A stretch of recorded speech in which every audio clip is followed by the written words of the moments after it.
네, 여러분 반갑습니다. 네. 혼자 쓰니까 마스크 벗고 해도 되겠죠? 네. 이 마스크를 쓰면은 제가 또 원래 목소리가 좀 굵어요. 그래서 상대방에게 전달이 잘 안 되는 것 같아서 그래서 제가 마스크를 벗었습니다. 제가 어디 가면은 저도 좀 성질이 급해요. 막 강의부터 하거든요. 그런데 우리 군수님 초대해 주셔서 고맙단 말을 또 잊어볼 것 같아서 그래 앞에다 제일 먼저 써놨습니다. 초대해 주셔서 감사합니다. 오늘은 이제 중년의 건강과 새로운 암 치료 쪽인데 이 건강을 잃으면 세상을 잃는다 이런 말 많이 들어봤죠. 자기의 건강만 잃은 게 자기만 세상을 잃은 게 아니라 자기 가족들도 힘들어요.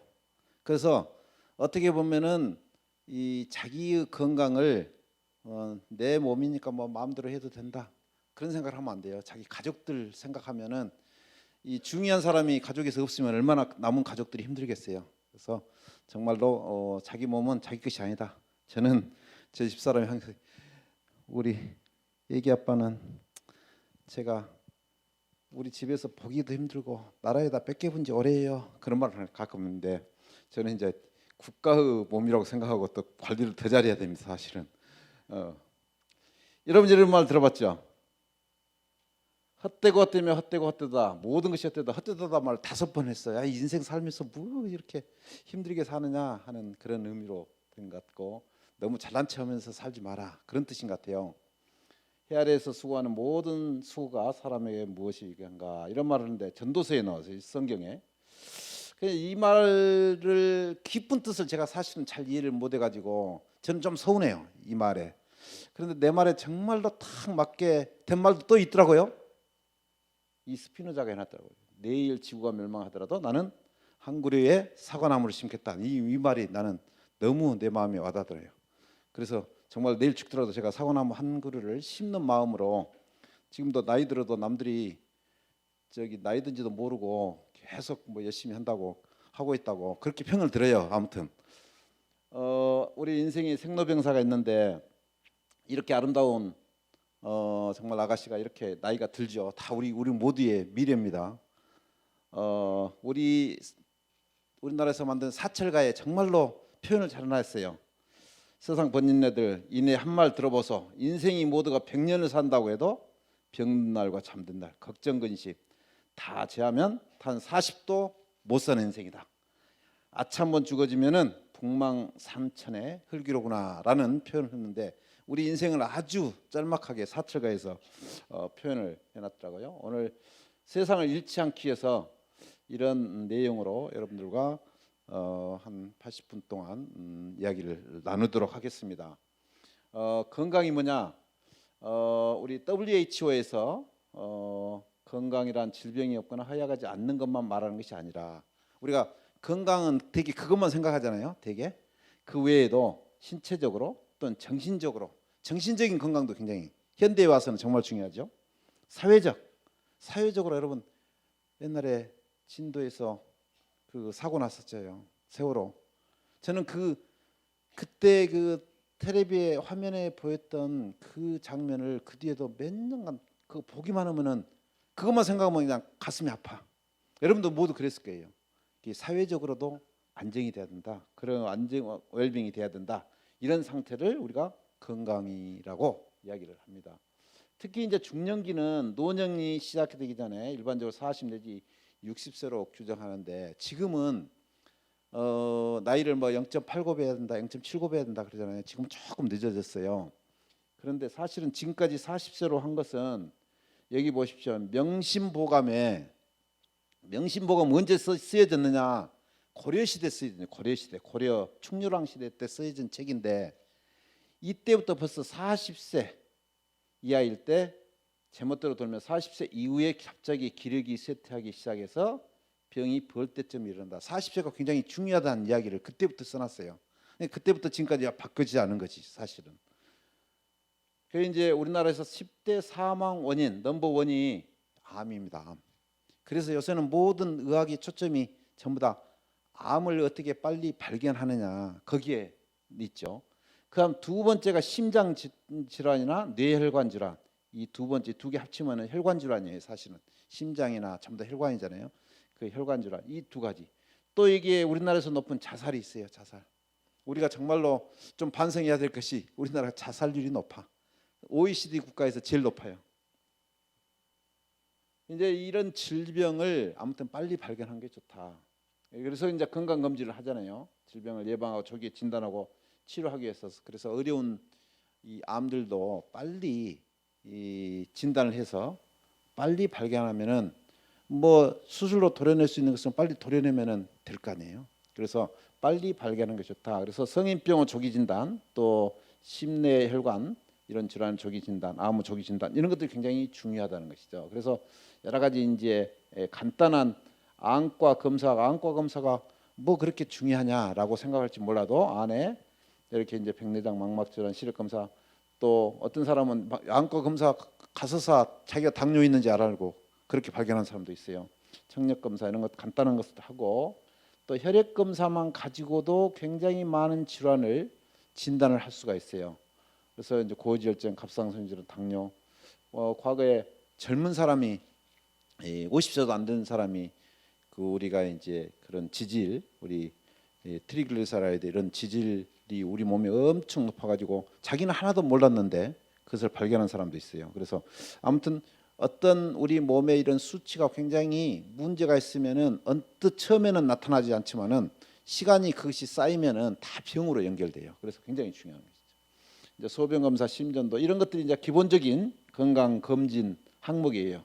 흉부 X선 찍고 내시경하고 대장 내시경하고 또 초음파 검사, 심장 검사, 골밀도 검사 이런 것들이 아주 기본적인 검진 항목이죠. 여자들은 이제 자궁암 검사, 유방암 검사, 또 이제 이렇게 이제 매년 시행해야 될 것, 또 몇 년 만에 한 번씩 시행할 것, 위내시경 이제 2년에 한 번인데 정말 자기가 자기 가족의 형제가 아니라 자기 부모님이나 또 아버님이 저기 그런 암이 걸렸었다, 위암이 걸렸었다 그러면 그 사람들은 다음의 세대에 또 생길 가능성이 많아요. 그런 사람들 1년에 한 번씩 해야죠. 사실은 대장 내시경 마찬가지로 대장 내시경도 저는 저도 그 용정이 많았어 가지고 지금은 저는 매년 하고 있어요. 뭐 오랫동안 할 필요 없어요. 자주 하고 제가 아주 친한 의사분인데 재작년까지 검사를 했는데 아무 이상이 없었어요. 근데 딱 한 해 뛰었는데 그 다음에 보니까 암이 생겼어. 그래가지고 고생을 했던 제 친구도 있습니다. 그래서 이런 이제 자궁세포진 검사, 또 유방촬장 이런 검사들 기본적으로 해야 될 검사를 정기적으로 하는 것이 굉장히 중요하다. 특히 이제 이 40대가 넘어가면은 그런 검사를 하는 것이 자기 병을 빨리 발견하는데 굉장히 중요하다 것이고, 우리가 침무구 질환이라는 불리는 그런 질환들이 있어요. 대표적인 것이 간은 거의 90%가 망가져도 10%가 일을 하고 있어서 잘 안 나타나. 그러다가 간에가 문제가 있어가지고 정말로 저 사람 간에 문제가 있었다 나타났다 그러면 이미 많이 늦어요. 그런데 또 하나가 뭐냐면은 이 침묵의 질환이라는 것이 골다공증이. 골다공증이 왜 골다공증이 중요한가를 여러분 잠깐 내가 설명을 해주겠습니다. 이 우리 뼈 기능이, 우리는 뼈가 있어서 이렇게 서서 걸어다니고 관절이 연결돼서 이렇게 움직이기도 하고 이거 활동을 한다. 그것만 생각을 해요. 대개 이 뼈는 뼈 기능을. 그래서 이제 그걸 보다가 우리가 역학적 기능이라 그래요. 근데 훨씬 더 중요한 기능이 이 생물학적 기능이에요. 이 뼈에서 많은 미네랄이 나와가지고 우리 몸에 뼈 속에 있는 피 속에 있는 미네랄을 유지를 해요. 사실은 미네랄이라는 것이 예를 들면 포타슘, 칼륨 같은 것은 조금만 많아도 심장이 멈춰요. 그런 정도로 굉장히 중요해요. 그 다음에 엄청 중요한 것이 조혈작용. 우리 몸에 피가 좋은 피가 없으면은 우리 몸이 제대로 작동이 안 돼. 우리 몸이 피를 통해서 모든 영양분을 받고 있거든요. 모든 장기가. 그래서 이 조혈작용. 그 다음에 줄기세포 여러분 들어봤죠? 줄기세포. 우리가 피부가 머리가 계속 이렇게 빠져나와도 또 새로운 머리가 쭉 나와. 이것이 전부 다 줄기세포 때문에 그래요. 피부세포가 끊임없이 떨어져 나오는데 거기에 줄기세포가 계속 안에를 대체를 해주고 있어요. 그래서 이 줄기세포나 이런 조혈작용이 우리 몸을 건강하는데 엄청 중요해요.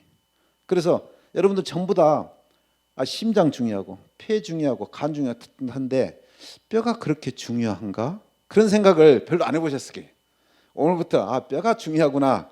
라는 것만 제대로 알아도 오늘 제 강의 여기까지 오신 보람을 충분히 하신 겁니다. 이 뼈가 나빠지면은 이제 어떤 일이 생기는가 보죠.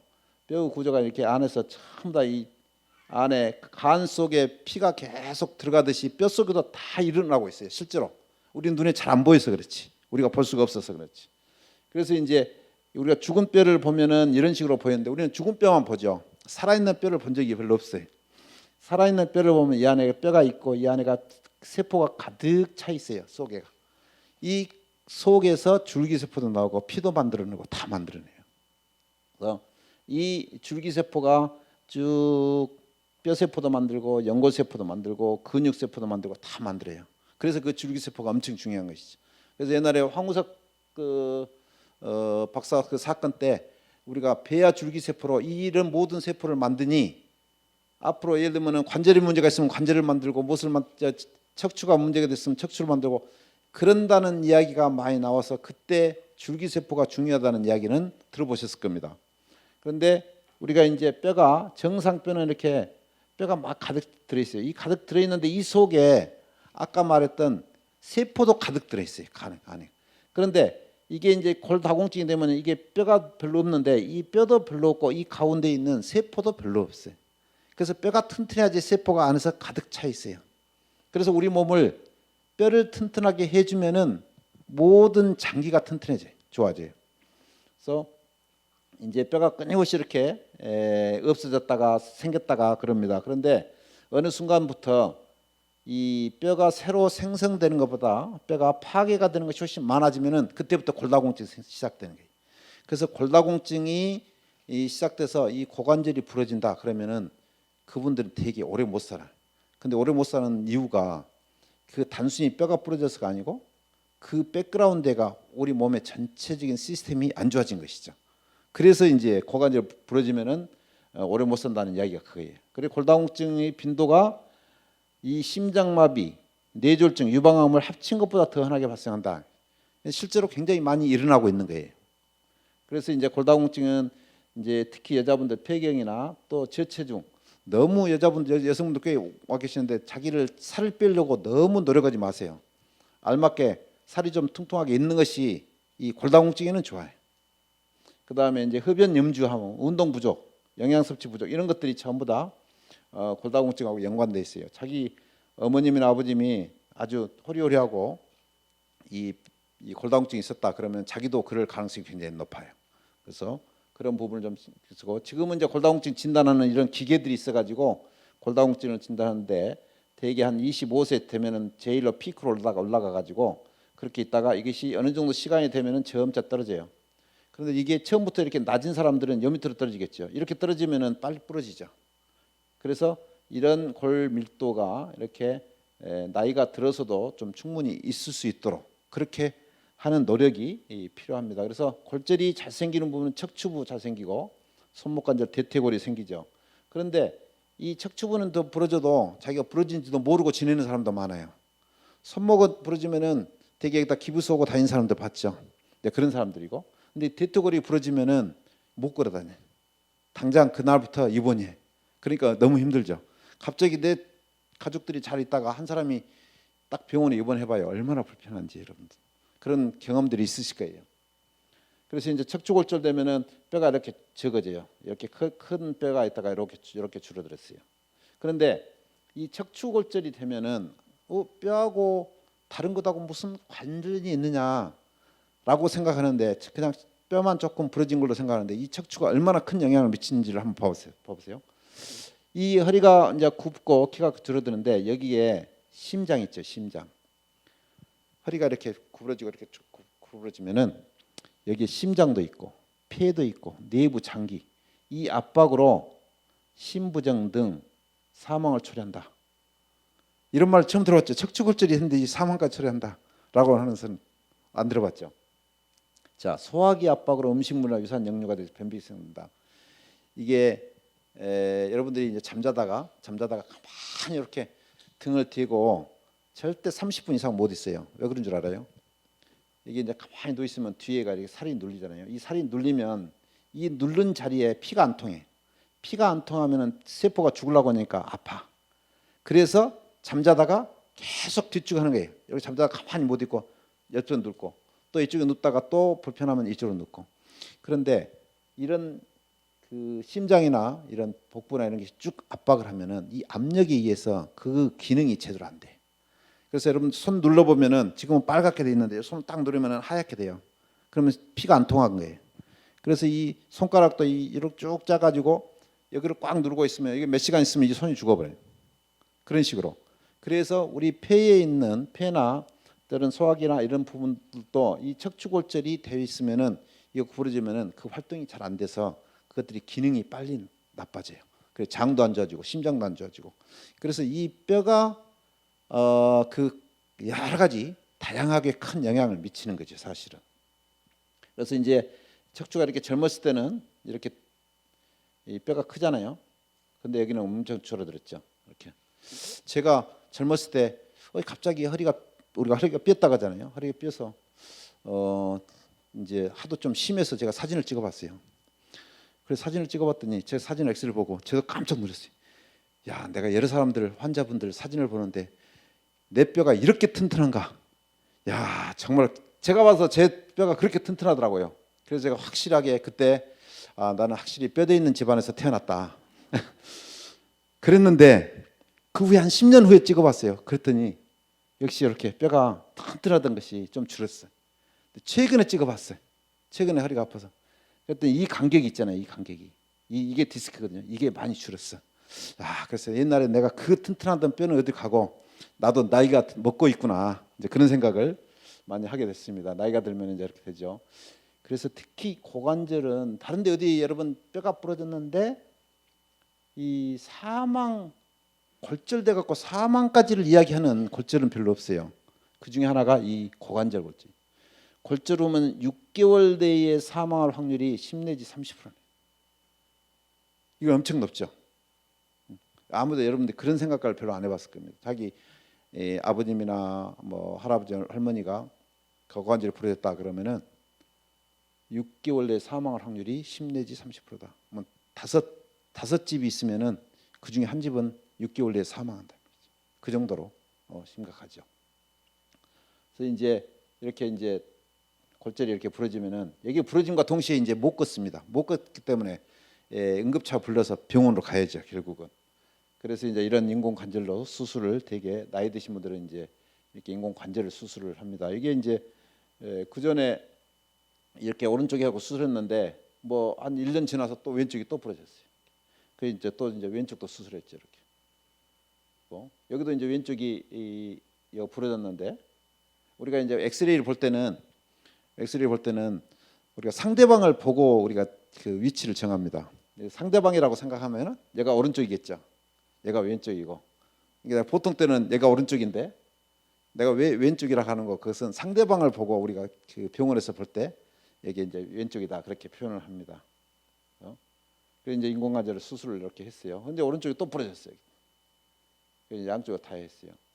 과거에 제가 젊었을 때 수술을 많이 하고 그러니까 그 당시에는 서울에서 여기 시사저널이죠. 시사저널에서 광주까지 올라오면 진짜 힘들죠. 누가 광주까지 와서 취재를 하겠어요. 근데 어떻게 알고 왔어요. 그래가지고 여러 가지 이야기를 막 하다가 제 이제 인터뷰를 하다가 윤 교수님은 고관절 수술 환자들 많이 수술을 했기 때문에 기억에 남는 환자들이 많이 있겠어요. 그래서 제가 그 이야기를 했어요. 대체나 기억 남는 환자들이 많이 있는데 내가 수술을 하고 인공관절 했는데 이 사람이 자기는 그 높은 산을 올라가는 것을 정말로 자기 그 취미로 생각하고 하는데 나보다 산에를 가도 되겠냐고 그래서 나는 그분이 당연히 이 광주 사람이고 이제 무등산 정도 올라갈 줄 알고 그러면 조심히 다녀와라고 그랬더니 아니라고 제가 히말라야를 가야 된다고 그래서 히말라야를 가야 된다 그래서 세상에 그 인공관절 한 사람이 히말라야 간다 그래서 나는 그러면은 이제 그 히말라야 가더라도 그 베이스 캠프가 그 당시에는 되게 한 3,000m예요. 한 3,000m 그쪽만 갈 줄 알았더니 자기가 위에까지 올라가야 된대. 어느 정도는 한 6,000m 올라가야 된대. 진짜로 이 양반이 올라가고 6,000m를 6,500m, 6,700m 해갖고 6군데를 올라갔다가 간 데마다 또 그 셀판가 뭐 있어갖고 사람들이 인증을 해주더만요. 그러니까 6군데 인증을 딱 해줘가지고 그놈을 나 때문에 내가 수술해줘서 거기 갔다 왔다고 자기 평생 이 소원을 풀었다고 그놈을 상장같이 저한테 줘요. 그래서 제가 그놈을 뭐 저는 별로 필요 없잖아요. 그래서 그래도 주니까 제 책꽂이 옆에다 딱 꽂아놨는데 이 기사가 와서 그 이야기를 해서 그걸 찾아보려고 나 옛날에 놔뒀던 자리 그 자리를 찾아봤더니 없어요. 그래서 왜 그런 거 했더니 그 사이에 벌써 2번을 이사를 했더라고 내 연구소를. 그래가지고 그분한테 그 이야기를 했더니 이렇게 멋지게 튀겨놨어요. 수술만 하면 히말라야도 올라간다. 근데 그 뒤에 몇 명이 올라갔어요. 그래서 한 5명 정도 제가 이야기 들었던 사람 중에 5명 정도 제가 수술한 환자 중에 있어요. 히말라야를 올라갔다 온 사람이 있어요. 의료 선진국 일본을 비롯한 외국의 의료진들이 최근 국내 한 대학병원을 찾았습니다. 세계에서 처음으로 개발된 최신 고관절 수술법을 배우기 위해서입니다. 김범한 기자가 보도합니다. 다른 병원에서 이미 2번이나 고관절 수술을 받은 경북 상주에 사는 70살 난 환자입니다. 이 환자는 얼마 전 멀리 전남 화순까지 와서 3번째 수술을 받은 뒤에야 상태가 몰라보게 나아졌습니다. 여기까지만 넘어가죠. 고관절 수술을 하고도 하루 만에 당장 걸을 수 있는 획기적인 수술법이 국내 의료진에 의해 개발됐습니다. 이재원 기자입니다. 고관절, 즉 엉덩이뼈의 관절을 인공관절로 대체한 환자입니다. 보통은 수술을 받은 뒤 일주일 이상 지나야 겨우 걸을 수 있는데 이 환자는 수술 받은 다음 날부터 걷게 됐습니다. 또 48시간이 지나고 난 뒤에는 보조기구도 필요 없습니다. 처음에는 안 깨졌었는데 내가 막상 한번 이렇게 체중을 실어보니까 그 말이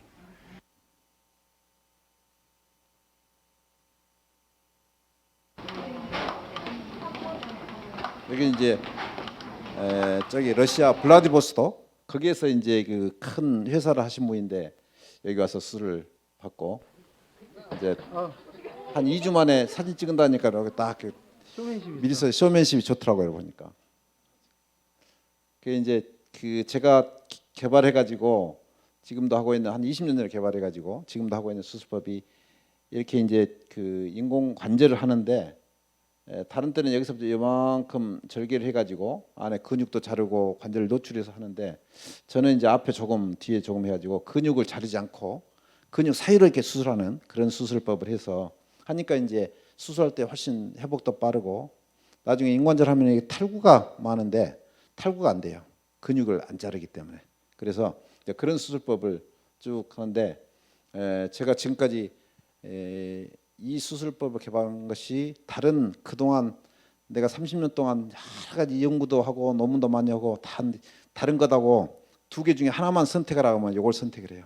제가 그만큼 자부심 있는 그런 수술법인데 이제 이런 수술법을 배우기 위해서 많은 외국 사람들이 많이 와서 이제 非常にここのユン先生の手術が上手ですので、またアジアから整形外科の医師がたくさん集まってきて、 우리 세계에서 저기 일본 제일 많이 무시한 나라가 우리나라고 우리나라 제일 많이 무시한 데가 일본이잖아요. 일본 교수가 저한테 칭찬하기 쉽지 않아요. 그 시골에서 화순 전남대병원에서 2013년부터 그 뒤에 제대로 이제 평가를 안 했는데 계속 거의 1등을 했어요. 쭉. 뭐 여기 보면은 전부 다 큰 병원들이죠. 삼성, 서울병원, 아산병원, 경희대병원. 그래 이제 이런 골다공증이 자기한테 있다, 자기가 왔다 어느 순간에. 그런데 이제 대개 한 60대 되면 골다공증이 오잖아요. 그래서 이제 검사를 쭉 해가지고 당신 진짜 골다공증이 있습니다. 그러면은 많은 환자분들이 믿기 싫어해요. 안 믿으려고 그래. 아니 내가 골다공증이 있다니. 근데 뭐 검사는 틀림없는 것이죠. 그래서 이제 이런 나이가 되면은 이런 골다공증 해서 내가 왜 골다공증이 다른 사람보다 빨리 왔을까라든지 또는 식이요법이라든지 운동요법, 약물 요새는 이제 약도 좋은 약들이 많이 나왔어요. 그래서 약도 먹으면은 약을 쭉 먹으면은 또 골다공증이 싹 올라가요. 그러면 이제 그 우리나라 보험은 지금 어떻게 돼 있냐면 어느 정도 이제 골다공증이 심하면은 보험이 되게 돼 있어요. 그리고 약을 먹으면 한 1년, 2년 먹으면 또 올라가요. 그러면 이제 그때는 이제 보험이 안 되게 돼 있잖아요. 그러면 또 이제 안 먹으면은 또 이제 떨어져요 또. 그래서 이제 그런 부분에 있어서는 저는 이 올라갔더라도 그 약을 좀 꾸준히 먹기를 바랍니다. 그렇게 그러면은 뭐 자기 돈을 좀 들여서라도 자기 돈 들여서 하려면은 돈도 잘 벌어야 되겠죠. 그래서 자기 이 뼈 관리를 잘 해야지 몸 전체가 발전한다. 저는 그런 생각을 하고 있습니다. 옛날에 우리가 식사법이 잘못됐다면 약은 소용이 없고 식사법이 옳다면 약은 필요 없다라는 정도로 우리가 뭘 먹고 사느냐가 우리 몸에 굉장히 중요한 것이.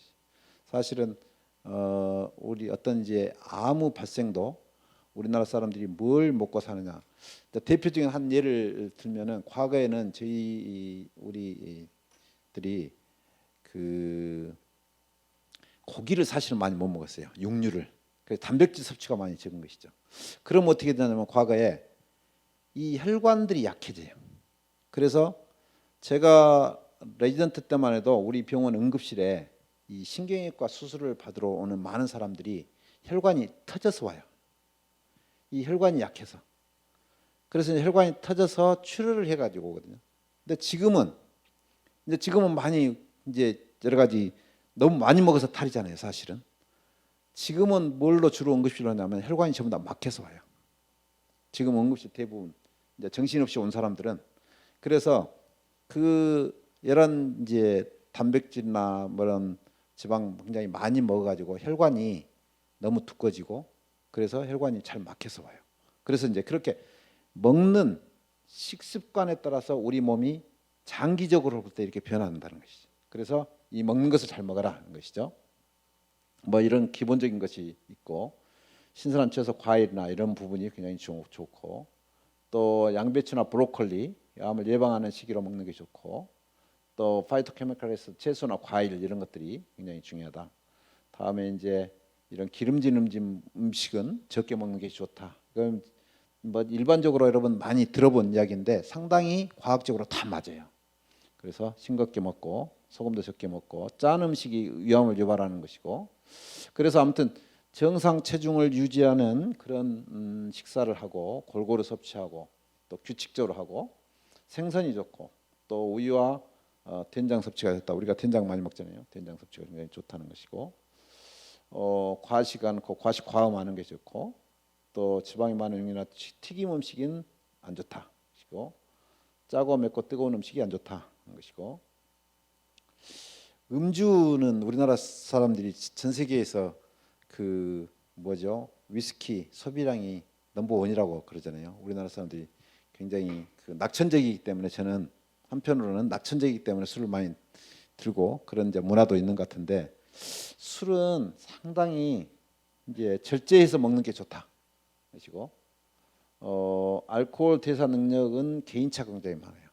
그래서 어떤 분은 술을 많이 마셔도 뭐 거뜬없이 그 다음 생활을 하는데 어떤 사람들은 힘들잖아요. 그래서 그런 부분은 자기 굉장히 잘 조절을 해서 먹는 게 좋다.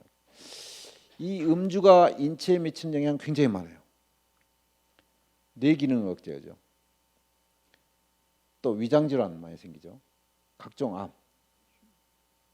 그다음에 간 질환.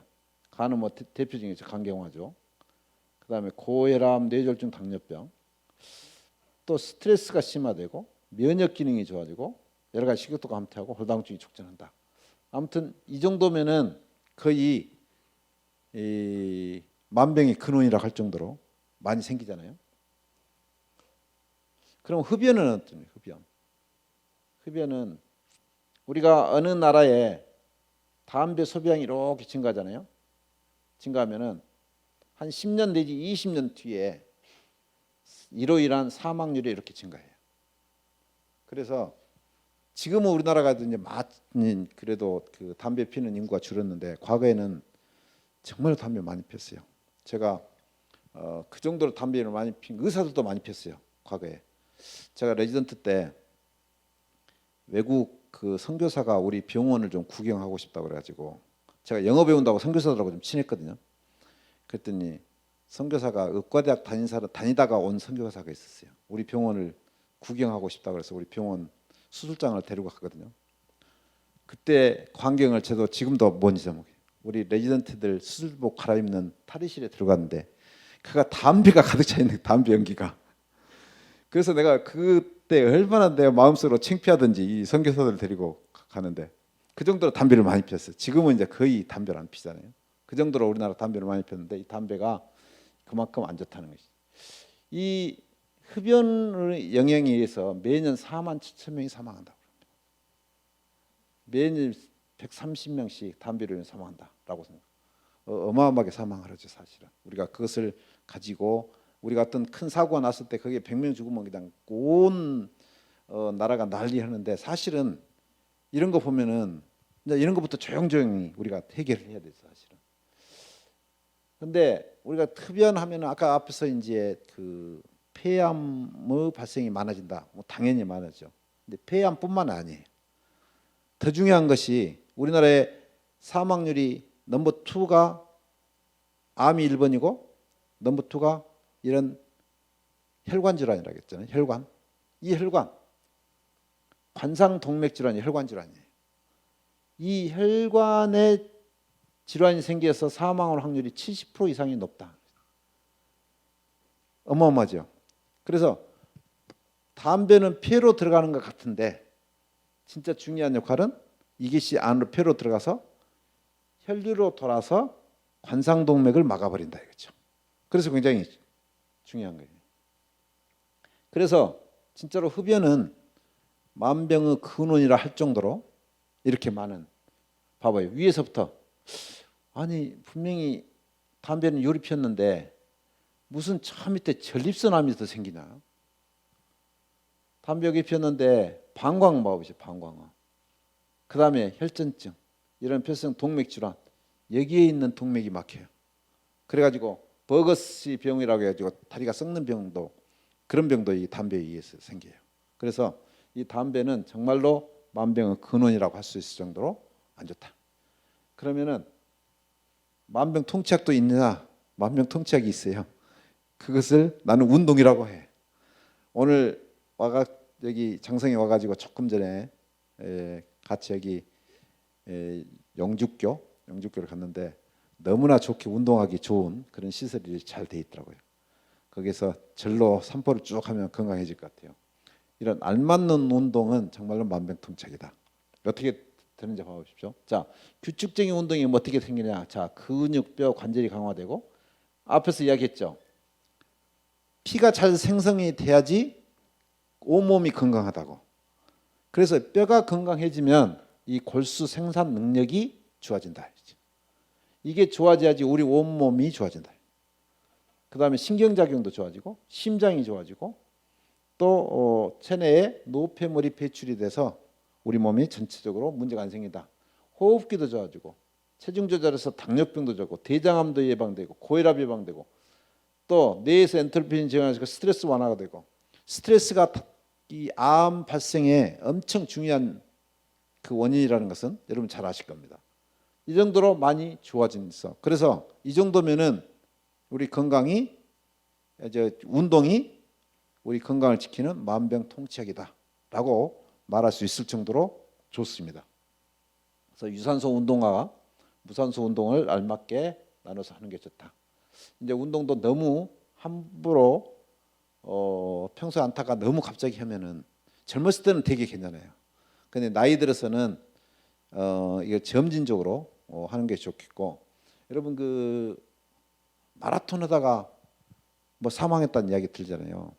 그분들이 되게 어떤 사람들이냐면 원래 심장이 좀 안 좋아요. 안 좋으니까 자기가 과거에는 괜찮았는데 요새 몸이 많이 약해졌네. 운동을 좀 해야 되겠네. 그래가지고 이제 운동을 하다가 이제 마라톤 팀들 만나서 같이 이제 마라톤 하고 하다가 야 마라톤 하니까 이제 대회도 좀 나가봐야 되겠네. 그래가지고 제대로 체크가 안 된 상황에서 무리하게 마라톤 했을 때 사고가 생겨요. 그래서 아무튼 이제 나이가 어느 정도 중년이 넘어서는 뭔가가 마라톤을 하든지 뭐 하면서 뭔가가 좀 의심스럽다 그러면 반드시 검사를 받아봐야 돼요. 그래서 그런 사고를 예방할 수가 있어요. 우리가 100칼로리가 없어지는 운동량인데 정말로 바쁜 사람은 봐보십시오. 제자리 뛰기 제자리 뛰기만 해도 엄청난 운동 효과가 있어요. 그래서 제자리 뛰기라도 해라. 아시죠? 그래서 그 뭐 정치적으로 해가지고 국립호텔 간 사람들 있잖아요. 국립호텔.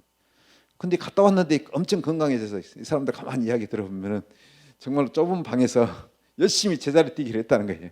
우리 군대 가면 PT 체조라고 있어요. PT 체조. 그 PT 체조를 열심히 했다는 거예요. 그런 이야기를 들어본 것이 있습니다. 아무튼 이 너무 덥거나 추운 날씨는 가능한 평균 좋다. 이제 체중 부하 운동 하는데 너무 운동만 하면 좋은 줄 알고 운동을 너무 많이 해가지고 나중에는 이 관절이 다 망가져갖고 온 사람이 있어요. 그래서 너무 체중 부하 운동도 너무 무리하게 하면 안 좋다. 아시죠? 아무튼 자기의 몸 상태에 맞게 적당량의 운동을 하는 것이 굉장히 중요하다는 것이죠. 그다음에 유산소 운동, 무산소 운동 가지고 이 근육통이 특히 가슴이나 복부에 통증이 있을 때는 심장에 이상이 있는지를 잘 체크를 해야 된다.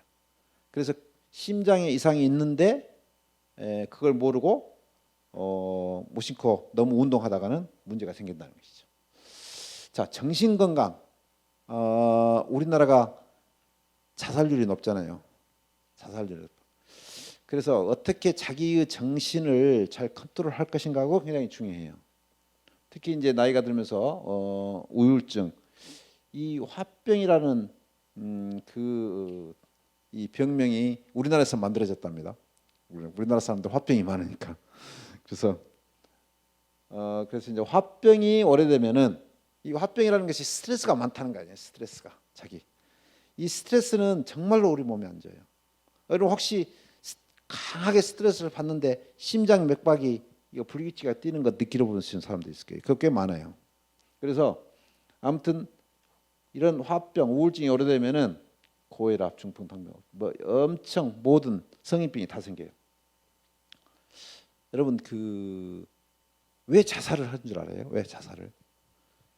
자기가 스트레스를 너무 받아가지고 그 스트레스 때문에 우리 뇌에서 정상적인 사고 그 프로세스가 안 일어나. 그래서 이게 우리가 생각의 회로에서 어떤 생각으로 바뀌어져 보냐? 내가 저 높은 곳에서 뛰어내리면 정말로 내가 행복하겠다. 그런 사고로 바뀌어져 버려요. 그래서 그 높은 사람, 자살하는 사람들, 우울증이 있는 사람들이 그 높은 곳에서 뛰어내리지. 여러분들이 여기서 제일 힘없는 사람을 18층에서 잡아갖고 떨치려고 해보십시오. 그 사람이 우리 떨치려고 한 사람을 꽉 잡아서 절대 못 떨쳐요. 그런데 그런 사람들이 스스로 뛰어내리는 것은 그런 우울증의 그런 스트레스의 정신적인 것이 이 정신 메커니즘이 틀어지기 때문에.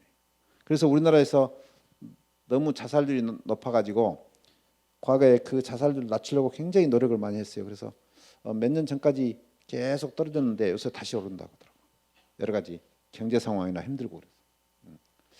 그래서 이제 이런 화병에도 생각이나 이런 것을 바꾸고 나이 들면서 전체적으로 이제 종교 활동이나 좋은 친구 사귀고 여러 가지 방법들을 해서 자기 자신을 잘 이 세상에서 정말로 더 건강하게 쭉 지내야 된다라는 생각을 합니다. 우리가 이제 이 사망률에 있어서 암이 너무 원했잖아요. 과연 이 무서운 암에 대해서 이야기하는데 이제 앞으로는 이 암을 우리가 정복할 수 있겠는가? 그래서 이제 여러분들한테 이제 희망적인 이야기를 좀 하려고 이 타이틀을 달았습니다. 정복이 가능 않다고 생각하면은 제가 이 타이틀을 안 만들었겠죠. 앞으로는 가능할 것이다. 이 가능할 것이라는 것을 이야기를 좀 제가 해볼게요. 우리가 기존의 암 진단 방법은 대개 이제 위내시경, 대장 내시경, 또 MRI, 또 PET 이런 쪽 하죠. 경우에 따라서는 이게 암인지 아닌지 모르겠다. 그럼 조직 검사도 하죠. 이렇게. 그런데 최근 한 이제 10년, 15년 전부터 우리가 조직 검사, 뭐 엑스레이나 또는 CT 이것만 찍어서가 아니고 혈액에서 뽑아서 이것을 암을 진단할 수 있을 것이다. 이제 과학적으로 쭉 여러 가지를 했을 때 이제 그것이 이제 가능하다고 생각해가지고 이제 그것을 노력하는 굉장히 많은 사람들이 노력을 합니다. 암 관련해서 유전자 검사도 하고 종양 표주사 검사도 하고 이 액체 생검이라는 것은 생검이라는 것은 우리가 조직을 떼 가지고 그 조직을 현미경으로 볼 수 있게 만들어서 하는 것을 생검이라고 그래요. 그것은 이제 조직을 떼는 거지. 조직 생검이. 그런데 여기다가 이제 액체 생검이라는 말을 붙인 것은 우리가 액체로든 예를 들면은 여기 침이라든지 또 소변이라든지 이 혈액이라든지 이런 걸 가지고 조직으로 떼서 암 진단하듯이 진단할 수 있는 그 기술이 한 15년 전부터 열심히 과학자들이 우리 이 바이오 쪽에 연구하는 분들의 가장 탑픽 제일 높은 자리였어요. 그래서 그런 연구들을 굉장히 많이 했는데 거기에서 하는 것이 이 액체 생검이라는 것이. 그래서 이게 이제 CTC라는 것은 Circulating Tumor Cell, 또 우리 몸에 돌아다니는 암에서 나오는 DNA를 피해서 뽑아요. 그러면은 그 암에서 나오는 DNA가 가가 있네. 그러면 그게 우리 피해서 뽑아주면은 이 사람 암이 있겠구나. 이제 이런 이제 논리죠. 거기에 이제 이 암을 유발하는 바이러스의 DNA를 찾아낸다든지 또 이제 이렇게 엑소좀이라는 것이 있어요. 이 엑소좀을 이해를 잘하면은 뒤에도 좀 나옵니다만은 이 미래의학이 엑소좀이라는 것이 또 설명할게요. 이 엑소좀에 나와 있는 마이크로 RNA나 엑소좀에 나오는 단백을 이용해서 이 진단을 하면은 지금까지 방법하고 전혀 다른 패턴으로 암을 진단하게 되는 것이죠. 그래서 자 여기 엑소좀이라는 것인데 요거 이제 세포가 이 정도 크다. 그러면은 우리 세포 그냥 눈으로 안 보이죠. 현미경으로만 보이잖아요. 그 세포가 이 정도로 크다 하면 거기에서 세포도 뭔가 하나 살아있는 세포는 뭔가를 우리 공장이 있으면 공장에서는 뭔가가 생산을 하듯이 세포에서도 뭔가를 생산해내요. 그 중에 한 가지가 이 엑소좀이라는 것이 엑소좀 또는 마이크로베시클이라는 것이 있고 엑소좀인데 이 엑소좀이 중요해요. 이 엑소좀 얼마나 적냐? 30에서 150 나노미터예요. 그럼 나노미터는 얼마나 적냐? 여러분 여기서부터 이렇게 하면 1mm예요. 이게 1mm. 1mm를 이놈을 1000개로 나눌 수 있겠어요? 우리 머릿속으로는 상상이 불가능해. 이것을 어떻게 1000개로 나눠? 그런데 1000개로 다 나눠요. 그래서 그 1000개로 나누면 이게 마이크로미터예요. 이 사이즈가. 그 마이크로미터가 또다시 1000개로 나누면 나노미터예요. 그러면은 우리 눈에 보이겠어요? 안 보이겠어요? 안 보여요. 이것이 안 보여요. 그러면 뭘로 보냐? 여러분 과거에 우리 지구가 분명히 해도 있고 달도 있고 그래서 우리는 태양계 안에서 살고 있다라고 과학적으로 했는데 이 허블 망원경이 나온 뒤로 보니까 멀리 있는 별들을 관찰했더니 그쪽에가 또 다른 태양계가 있네. 그걸 발견한 거예요. 근데 그 허블 망원경이 없었으면은 이 태양계 밖에 또 다른 태양계가 있고 그 밖에 그 넓은 우주가 있다는 것을 알 수가 없었죠. 그런데 우리가 현미경이 개발된 이후에 이런 박테리아가 있구나, 바이러스가 있구나 이것을 관찰했잖아요. 그러면 이렇게 적은 나노미터 사이즈 엑소솜이 있다는 것을 뭘 알았냐? 전자현미경은 100만 배를 확대해서 보거든요. 100만 배. 우리 현미경은 많이 하면 되게 1000배까지. 근데 이것은 100만 배를 확대시켜 가지고 보니까 우리 맑은 피를 아무것도 없는 것 같은 물만 있는 것 같은 피를 봤는데 그 안에서 보니까 이런 잘잘한 또 다른 세포 같은 이런 것들이 있더라. 그래서 이것을 가지고 계속 연구를 하니까 그 안에 엄청나게 많은 정보들이 있더라. 해가지고 이것을 이용해서 보니까 예를 들면 췌장암에서 나오는 저런 엑소솜을 뽑아가지고 보고 또 다른 암세포에서 위암세포에서 나온 것을 비교해보고 그러니까 안에 있는 성분이 다르더라. 그래가지고 췌장암에서만 특별히 이게 나오는데 이것을 찾아내면은 그 사람이 췌장암이 있는지 없는지를 알겠구나. 라고 해서 이런 진단법이 이제 최근에 각광을 받고 있는 거예요. 그래서 이 엑소솜을 가지고 보니까 이 엑소솜 조그만 소개가 또 메신저 RNA, 마이크로 RNA, DNA 또 이게 단백이 이렇게 붙어 있는 성분이 있더라라고 해서 저것을 가지고 이제 분석을 한 거예요. 그래서 암세포에서 엑소솜이 형성되고 이것을 엑소솜을 분리해서 여기에 있는 마이크로 RNA 단백질을 하니까 어떤 사람은 정상인에서는 별로 안 나타나요. 수술을 하기 전에는 이렇게 많이 나타나요. 수술 후에 이렇게 줄어들고 또 다시 재발하니까 이만큼 들어요. 이것을 측정해 보면은 수술을 하기 전에 이것이 많이 나타나 있으면은 이것이 암이구나. 수술해 보니까 떨어졌다가 다음에 이 사람이 재발하는지 재발하지 않은지를 알려면 이것을 다시 측정해 보면 되구나. 이렇게 해서 이제 암을 빨리 진단하는 거예요. 그래서 이 신문은 2014년에 우리 MBC에서 특파원 레이더를 해서 이게 일본 오찌아 일본 국립암센터 연구위원한테 이렇게 이야기하면서 이 새로운 검사법에 대해서 설명을 해가지고 이 검사법에 대해서 800억 원을 일본 정부에서 쏟아서 이런 진단법을 연구를 하는 그 연구가 시작된다는 그런 뉴스예요, MBC에서. 그런데 5년 뒤에 2019년 여기서 이제 일본 경제신문에 암을 조기 발견하는데 혈액 한 방울로 조기 발견한다. 그걸 성공했다. 이게 나온 거예요. 그래가지고 지금 이제 저게 이제 점차 이제 전 세계적으로 퍼지고 있습니다.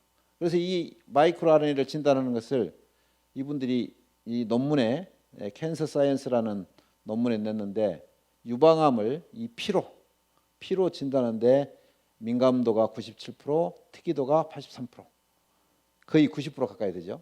이거는 폐암을 진단하는데 99.95%, 99%. 우리가 폐암 진단하기가 진짜 어려워요. 왜냐하면 과거에 계획 알린 사람도 있고 그렇기 때문에 또 염증이 있었던 사람도 있고 그렇기 때문에 CT, MRI를 다 찍어도 잘 몰라. 그런데 그 좀 이상한 부분이 있어서 그놈을 조직 검사를 해도 조직 검사를 하는데 폐 안에 들어있는 것을 조직 검사 조그만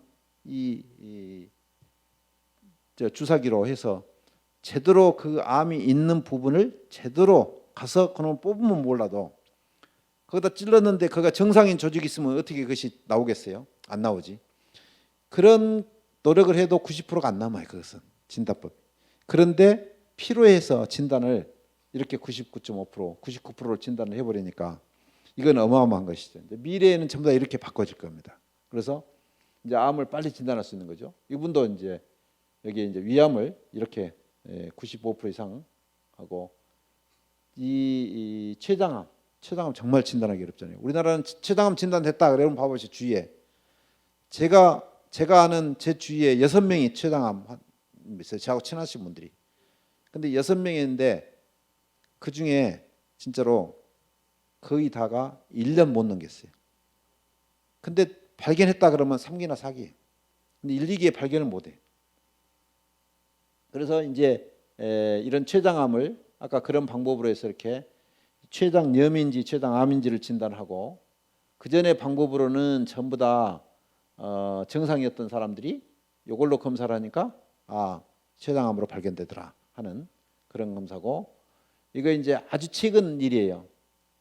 2022년 7월에 나왔으니까 얼마나 최근에 나온 논문이에요. 그렇죠? 2022년 7월이니까 여러분 얼마 전에 이분이 이렇게 이제 세계적인 논문에 나왔는데 암 1기하고 2기를 진단율을 92%로 진단. 그러니 이것을 뭐 조직 검사하겠어요. 이런 정도 이 검사를 하지. 그래서 그 정도로 이제 앞으로는 암을 진단하는 또 이제 암을 치료하는 것도 굉장히 이제 많이 좋아지고 있어요.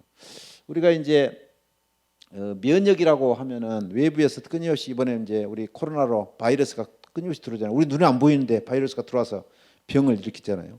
거기에는 자기가 면역력이 많이 좋은 사람들은 그냥 가볍게 앓고 넘어가고 그렇지 않은 사람들은 엄청 심해가지고 폐렴도 생기고 해가지고 중환자실 갔다가 경우 어떤 사람은 사망하기도까지 했잖아요.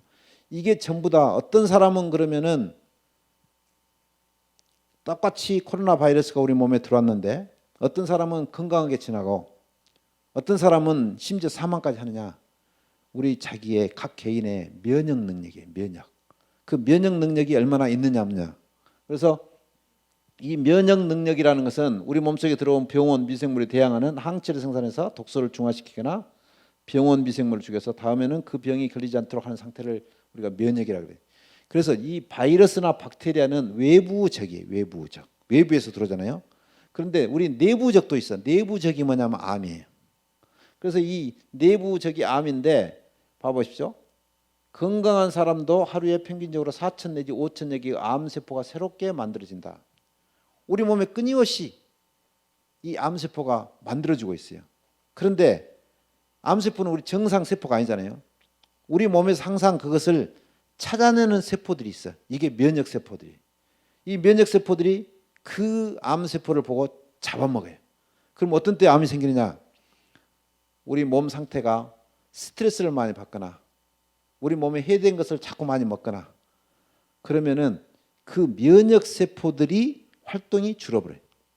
쉽게 말하면 나라로 말하면은 군인하고 경찰이 사회에 잘못하고 있는 친구들을 빨리빨리 잡아서 감옥에다 넣든지 해야 되는데 그걸 못하고 있으면 사회에서 소요 사태가 발생하고 나쁜 짓을 하는 친구들이 많이 생기잖아요.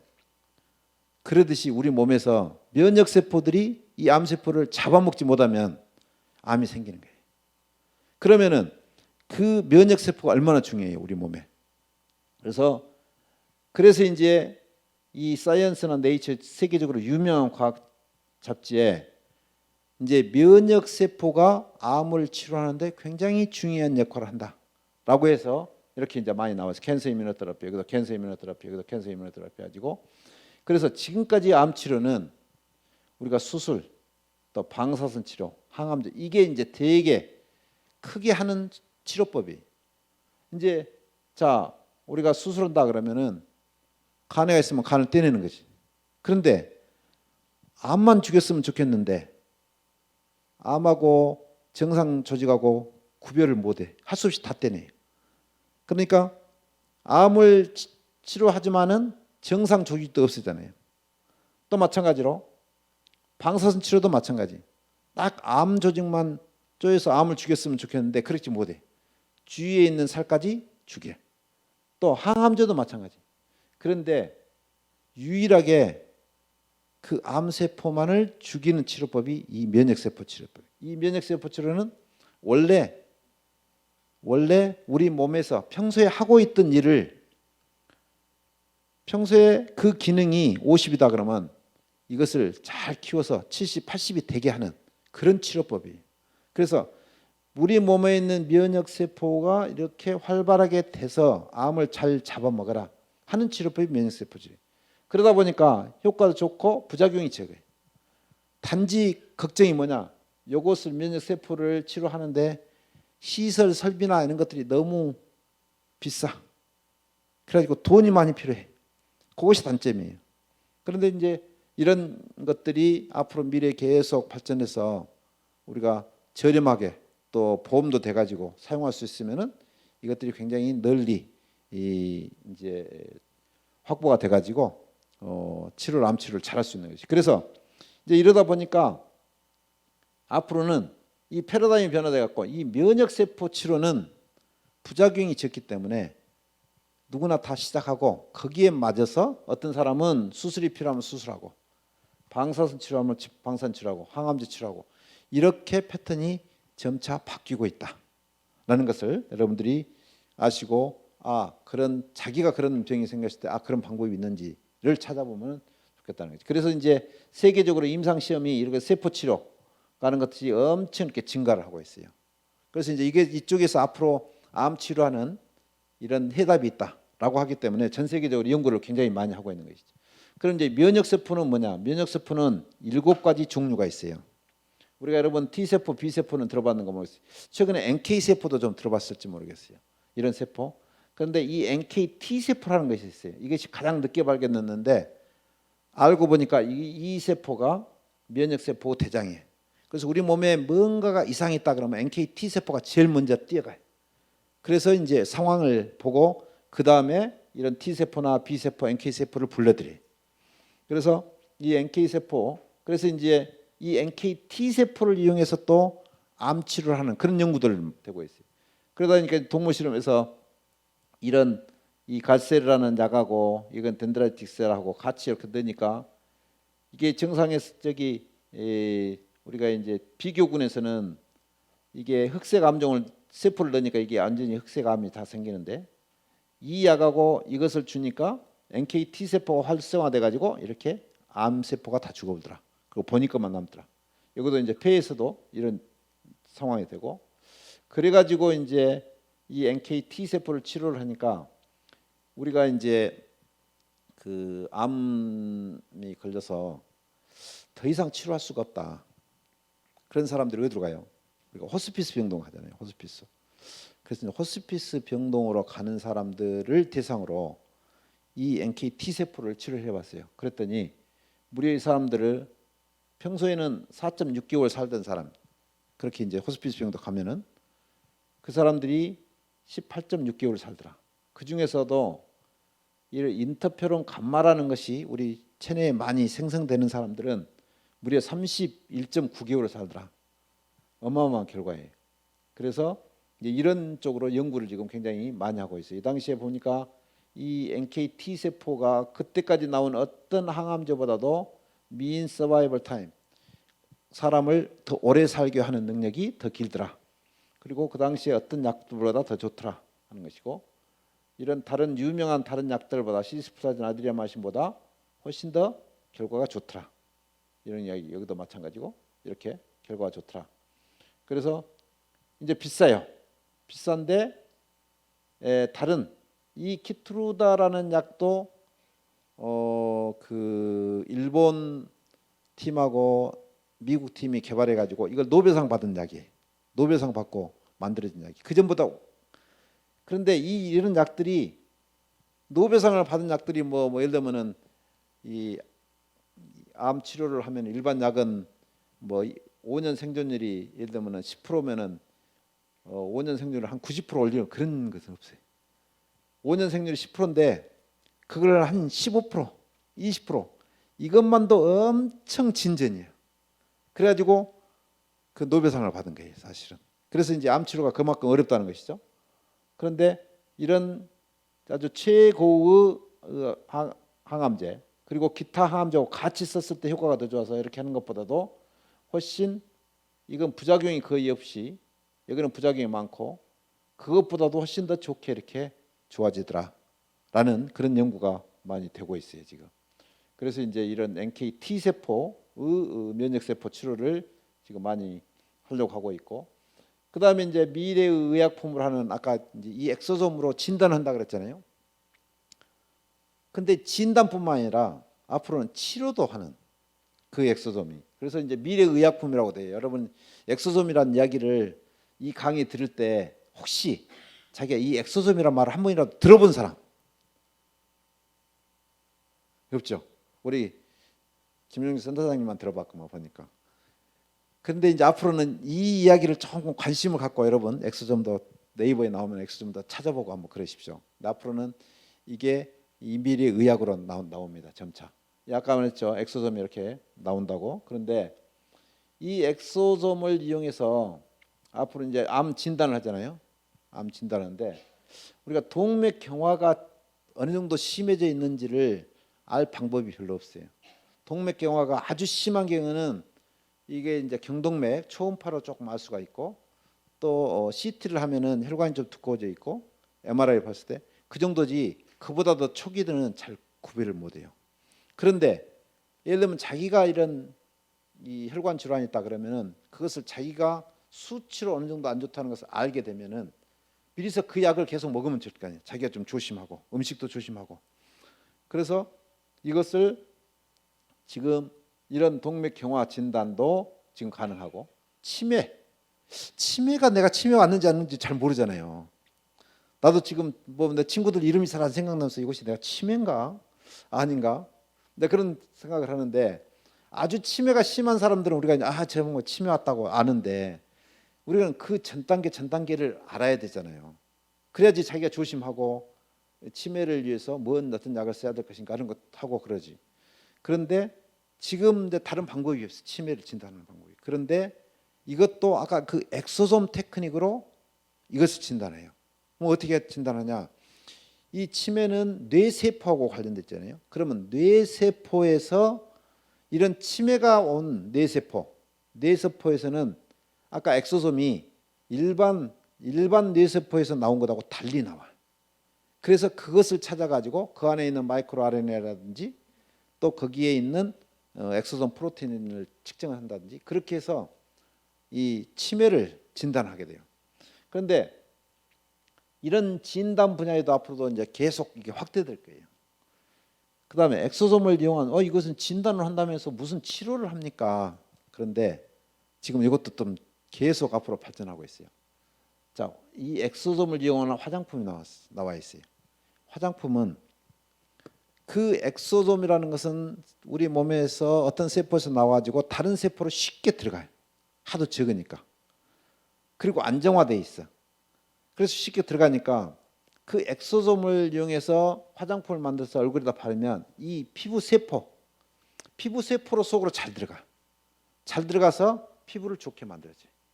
그래서 엑소솜 화장품이 지금 전 세계에서 이제 나온 데가 별로 없는데 제일 좋은 화장품이다라는 평가를 받는 거예요. 그 다음에 탈모 치료. 좀 이따 내가 사례를 보여줄게요. 탈모 치료.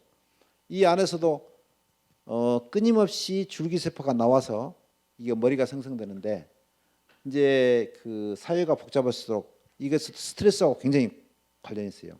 우리가 스트레스를 많이 받으면 원형 탈모 생기잖아요.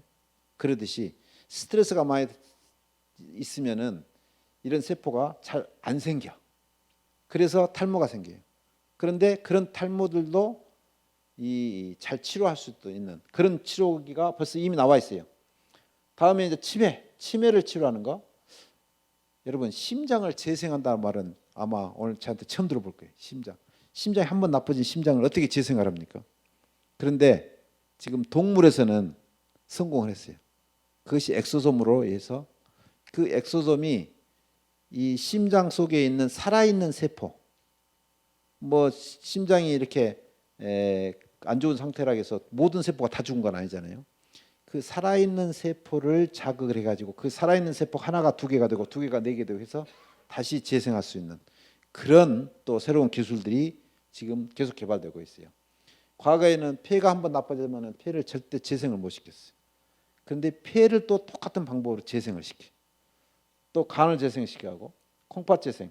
또 암 치료할 때 항암제가 먹은데 항암제가 주사를 주더라도 이 항암제가 세포로 들어가줘야지 효과가 있는데 세포로 잘 안 들어가. 그래서 세포를 잘 들어가게 하는 방법이 뭐냐? 그 중에 하나가 저 엑소솜 속에다가 약을 섞어요. 항암제를. 그래가지고 그것을 주면은 그 엑소솜이 세포 속으로 싹 잘 들어가요.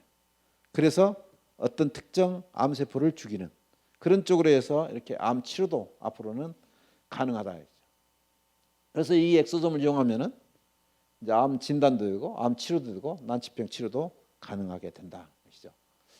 난치병 치료 임상 사례로 잡아보시죠. 이게 병적으로 머리가 안 나.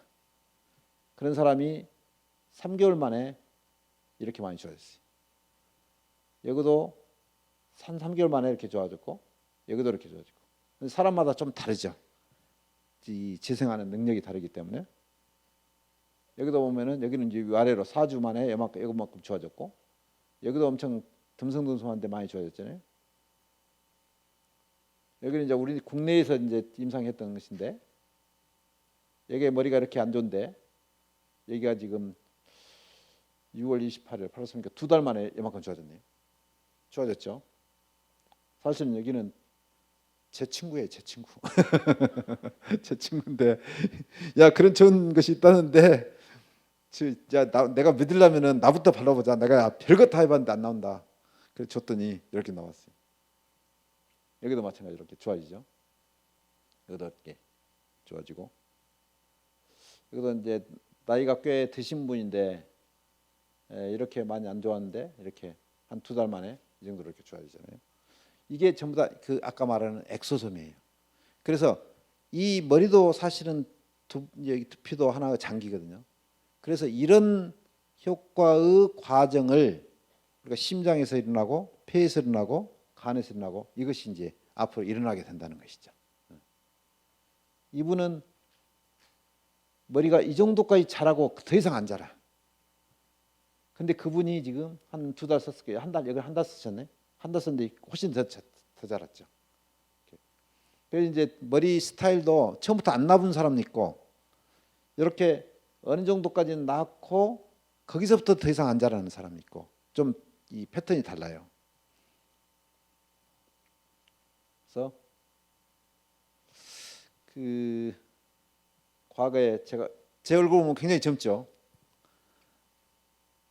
제가 제일 큰 대접을 받아본 거예요.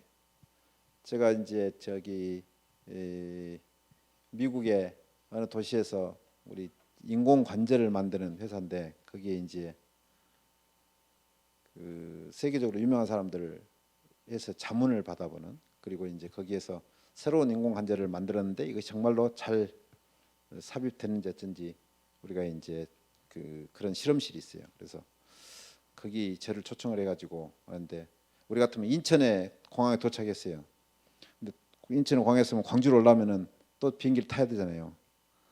그런데 거기 제가 이제 시카고에 도착했더니 거기에다가 이런 비행기를 대절해 놨어.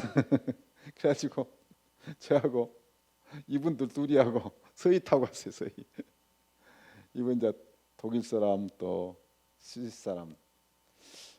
이분들은 이제 제가 외국에 가서 이게 이제 의료 봉사를 좀 많이 하고 다녔는데 여기 이제 인도네시아에서 가서 그런 환자들도 치료도 하고 또 거기 있는 의사들도 교육도 하고 그러면서 이제 이건 이제 제가 개발했던 인공 관절들이고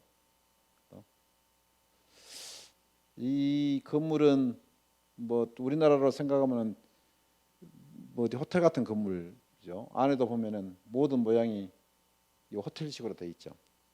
그래서 그런데 이게 호텔이 아니고 병원이에요, 사실은. 병원인데 우리나라도 이제 과거에 비해서 엄청 이렇게 병원들도 수준이 높아지고 좋은 기계들도 많이 들어오고, 그런데 우리가 이만큼 이렇게 발전해 가면은 선진국들은 더 발전하더라고요. 이렇게 더 발전해 갔어요. 이게 제가 한 15년 전에 찍은 사진이거든요. 15년 전에 저런 병원을, 우리나라는 저런 병원 없잖아요. 그래서 야, 우리나라도 언제 저런 병원을 만드냐, 그런 꿈을 갖고 지내는데 이제 앞으로 이런 병원 만들어야죠, 우리도. 그래서 정말로 내가 병원을 가는데 부담 없이 할 수 있는, 그게 전부 다 이제 경제력이잖아요. 사실은 경제력이 뒷받침 돼야지 그게 가능하니까. 그 병원에서 제가 수술하면서 했었던, 제가 이제 강의도 하고. 근데 아까 그 MBC에 나왔던 그 수술법을 제가 가서 이제 거기서 수술한 거예요. 수술하고 어제 수술했는데 오늘 밑에 아래서 강의를 하고 있는데 그분이 밑에까지 내려왔어요. 계단으로 걸어서 내려와가지고 여기서 이제 이분이 미국 사람인데 미국 의사인데 이제 소감을 자꾸 물어보는 거예요. 그래서 그런데 이분이 뭔 주사를 맞으니까 딱 잠이 들어서 나중에 깨서 보니까 수술이 다 끝나 있더라. 그래서 아침에 담당 선생님이 와서 좀 다리를 움직여 볼 수 있겠냐, 그러니까 움직여 볼 수 있겠다. 내려와 볼 수 있겠냐, 내려왔으니까 내려와지더라. 계단을 내려와 볼 수 있겠냐, 그래서 계단을 내려와서 한 단 내려보고 또 내려보고 올 수 있어서 내가 여기까지 왔다. 그래서 막판에 이제 압권적인, 꼭 저하고 짜고 한 것 같이 내가 지금 기분으로는 내가 한 일주일 후면은 내가 가서 골프를 칠 수 있겠다. 그 말하니까 거기 참석자들이 전부 다 박수치고 난리가 났어요. 그런 재미있는 에피소드가 있었습니다. 인도에 가서 제가 쭉 강의하고 또 수술도 하고 했던 이런 이제 수술법을 가르쳐주고, 이제 중국 가서 했던 거, 러시아 또 우스리스크 가서 교류도 하고, 베트남 가서 또 대학병원들하고 이런 활동들을 많이 했습니다. 그랬더니 우즈베키스탄에서는 이제 우즈베키스탄의 그 대통령도 지금 대통령 말고 이 전 대통령이 사실은 심장마비로 돌아가셨거든요. 근데 아마도 내가 생각할 때 우리나라 이 의료 환경이었으면은 빨리 조치를 해가지고 살았지 않았을까. 뭐 대통령인데 이제 그런 생각을 제가 많이 해봤고, 제가 벌써 상당히 시간이 됐네요. 제 밑에 후배 교수님이 있었는데, 후배 교수님이 그 우리 북한하고 그 금강산을 갈 때가 있었어요. 그때 갔는데 금강산에서 산에 올라갔는데 이 심장마비가 왔어. 그런데 거기에서 이제 우리 같으면 헬리콥터가 딱 가서 끌어가 버리면 병원에 갔으면은 문제 없이 살았을 거예요. 근데 거기서는 이제 그분을 우리 들것으로 들어가지고 그 산을 내려와서 하다 보니까 한 2시간 정도까지는 말도 하고 그랬다는데, 그게 이제 병원에 도착했을 때 사망했어요, 우리 교수님이. 그래서 이제 그 나라의 의료 수준이 이 각 개개의 국민들에게 얼마나 큰 영향을 미치는지 그런 것을 이제 실감하는 그런 자리였습니다. 우즈베키스탄 그때 우즈베키스탄의 그 대통령 주치가 저한테 와서 수술 받았던 그 기사가 나왔던 시고, 여기 가서 이제 수술을 해주고 강의하고 이런 활동을 제가 많이 했어요. 그래서 이렇게 이제 각 나라를 제가 가서 보면서 수술하면서 또 이제 수술장 환경이나 이런 것을 보면서 정말로 우리나라가 발전해서 우리나라의 좋은 병원을 갖는 것이 그 지역 사회의 시민들을 위해서 얼마나 중요한 일인가, 그런 것을 제가 굉장히 깨닫고, 광주 전남 쪽에 있는 가장 큰 병원은 전남대학교 병원인데, 이 전남대학교 병원이 정말로 잘 발전할 수 있도록 여러분들이 전부 다 힘을 합쳐서 이렇게 도와주셔야지 이 병원이 더 잘 됩니다. 그 병원이 잘 돼야지 여러분들이 치료할 수 있는 환경이 더 좋아지는 것이죠. 그래서 제가 꼭 강의 말미에는 이 슬라이드를 넣습니다. 이 전남대학교 병원을 같이, 우리 모두의 병원이니까 저도 응급 상황이 생기면 그 병원 가야 되잖아요. 우리 군수님도 응급 상황이 되면 거기 가셔야 되지. 그래서 우리가 같이 발전시켜야 된다. 여기는 이제 화순병원, 이 화순병원 어렵게 만들었는데 지금은 이제 암 치료하는 병원으로 엄청 우리나라의 국내 굴지의 병원으로 거듭났습니다. 이제 제가 주로 여기서 근무를 하고 있고요. 또 이제 관절 관련돼서는 빛고울 전남대 병원이 생겨서 이제 여기는 관절 전문으로 해서 제가 화순병원하고 여기 병원하고 왔다 갔다 하면서 치료를 하고 있습니다. 아무튼 정기적인 건강 체크하고 우리 식사법 또 알맞는 운동 이런 것들을 굉장히 중요시해야 될 것 같습니다. 재밌는 이야기 있어서 하루에 한 번 이상 보람찬 일을 해라, 10번 이상 웃어라, 그렇죠? 100글자 이상 직접 쓰자, 1000글자 이상 읽자, 10,000보 이상 걷자. 10,000보 이상 걸으면은 상당히 건강을 여러분이 찾을 수 있을 것으로 생각을 합니다. 아무튼 이게 뭐 같아요, 여러분? 바다에 있는데 이게 인도 가니까 이게 있더라고요. 그래서 인도에 이제 우리 같으면 목포 같은 곳인데 가만히 보니까 이것이 이제 그물이잖아요. 여기서 숲속에서 여기서 그물을 쭉 손으로 이렇게 풀어서 내면은 이게 물속에 싹 가라앉아요.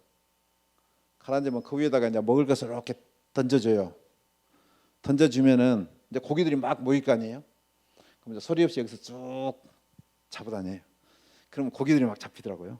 그래서 오늘 제 강의를 듣고 여러분들이 고기를 여러 마리 잡기를 바랍니다. 그리고 여러분 혹시 질문 사항 있으면 질문해 주십시오. 자, 여기 온라인 질문이 나왔네요.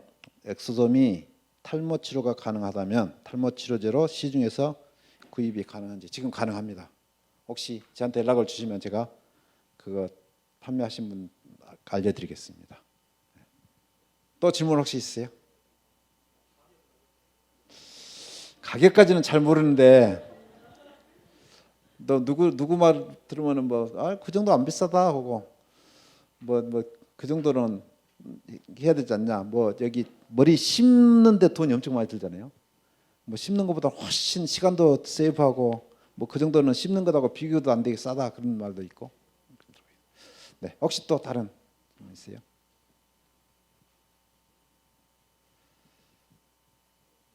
네. 온라인 또 있어요? 어르신 고관절 운동법과 영양제 추천. 이제 고관절 일반 그냥 뭐 정상에서 고관절은 우리가 고관절이 걷는데 굉장히 중요하잖아요. 그러면 걸으면은 주위에 있는 근육들이 굉장히 발전을 해요. 그래서 이 근육들이 알맞게 써지면은 사실은 거기서 많이 나오는 근육에서 나오는 호르몬, 근육에서 나오는 호르몬들이 우리 몸의 모든 부분에 좋아요. 그래서 알맞게 걷는 것이 중요하다, 좋다. 그래서 고관절 운동법이고, 또 이제 어떤 사람들은 이 관절이나 이런 운동이 좀 제한된 부분이 있어요. 그런 분들은 이제 특별하게 이제 제가 이렇게 가르쳐 주죠. 이렇게 쭉 벌리는 거, 평소에 안 되는 운동을 더 벌려서 할 수 있도록. 그래서 이제 그런 운동을 그런 분들은 이제 각각 개개인이고, 일반적으로 하는 운동은 되게 이제 그 좋은 경치 좋은 곳에서 뭐 1시간, 2시간 이렇게 산보하는 것이 최고 좋죠. 그리고 이제 조금 더 젊은 사람들은 뭐 가볍게 조깅하고, 근데 너무 많이 뛰는 것은 나이 드신 분들은 좀 안 좋고, 아시죠? 네. 혹시 또 다른 질문 있어요? 영양제 추천. 영양제는 그 우리나라가 지금은 비교적 그 전체적인 그 음식에 있어서 밸런스가 맞아 있는 나라로 평가를 받고 있습니다. 과거에는 우리가 이제 그런 고기 같은 것을 많이 몸 섭취를 못했어요. 그래서 너무 섬유질만 많았는데, 그때는 이제 그런 병들이 많이 있고, 지금은 이제 너무 많이 먹는다고 그러잖아요. 그래서 이제 고기를 많이 먹는 이후로 사실은 대장암이 엄청 증가를 했어요. 대장암이. 그래서 우리 일반적인 그 고기를 너무 많이 먹지 말고, 일반적인 우리 이 나라에서 먹는 그런 식단은 비교적 양호한 식단들이에요. 그래서 이제 거기에다가 이제 그 자기가 부족한 비타민이라든지, 또는 이제 뼈가 좀 약한 사람들은 비타민 D, 또 뭐 칼슘이라든지 그런 영양제를 가끔 먹는 것이 좋죠. 미네랄이라든지 그 정도 좀 추가해서 먹으면 좋다고 생각을 합니다. 혹시 또 다른 질문 있어요? 자, 없으시면 여기서 끝낼까요? 네, 대단히 감사합니다. 네. 오늘 뜻깊은 강연을 해주신 윤택님 선사장님께 다시 한번 힘찬 박수 부탁드립니다.